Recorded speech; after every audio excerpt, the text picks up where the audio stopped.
నమస్తే. జై Shri Ram. Welcome to Venkateswara car bazaar. నేను మీ సురేష్‌ను. ఈరోజు శనివారం ఉదయం 10 గంటలకు వీడియో తీస్తున్నా అండి.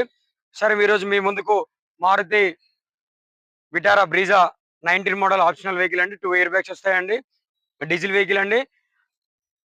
వెహికల్ వెహికల్ మొత్తం total bumper to bumper complete ఒరిజినల్‌గా ఉందండి. దీని ఫుల్ వీడియో వచ్చేసి మన Venkateswara Venkateswara car bazaar YouTube ఛానెల్‌లో ఉంటదండి. మన ఆఫీస్ లొకేషన్ వచ్చేసి వరంగల్ ఉరుసుకుంట బైపాస్ రోడ్‌లో ఉంటదండి. ఇది టీఎస్ వెహికల్ అండి. ఓన్లీ టీఎస్ వాళ్ళు మాత్రమే పనిచేస్తదండి. మారుతి మారుతి విటారా బ్రీజా అండి. 19 మోడల్ 2 ఎయిర్ బ్యాగ్స్ వస్తాయండి. కంపెనీ నుంచి వచ్చిన మ్యూజిక్ సిస్టమ్ ఉన్నదండి. దీనికి ఇన్సూరెన్స్ లేదండి. దీని రీడింగ్ వచ్చేసి రూ. 1,50,000 1,50,000 మాత్రమే తిరిగిందండి. సారీ. దీని టైర్‌లు వచ్చేసి ఒక 30% ఉన్నదండి. వెహికల్ మొత్తం టోటల్ ఒరిజినల్ ఉందండి. ఏ గ్లాస్ కూడా మారలేదు. బంపర్ టు బంపర్ ఒరిజినల్ ఉందండి. ఒరిజినల్ పెయింటింగ్ ఉందండి. ఓకే అండి. ఫుల్ వీడియో చూసినాక నాకు ఒకసారి కాల్ చేయండి. నా నంబర్ వచ్చేసి 7702487104. మన ఆఫీస్ లొకేషన్ వచ్చేసి వరంగల్ ఉరుసుకుంట బైపాస్ రోడ్‌లో ఉంటదండి. ఓకే అండి. నమస్తే. జై శ్రీరామ్.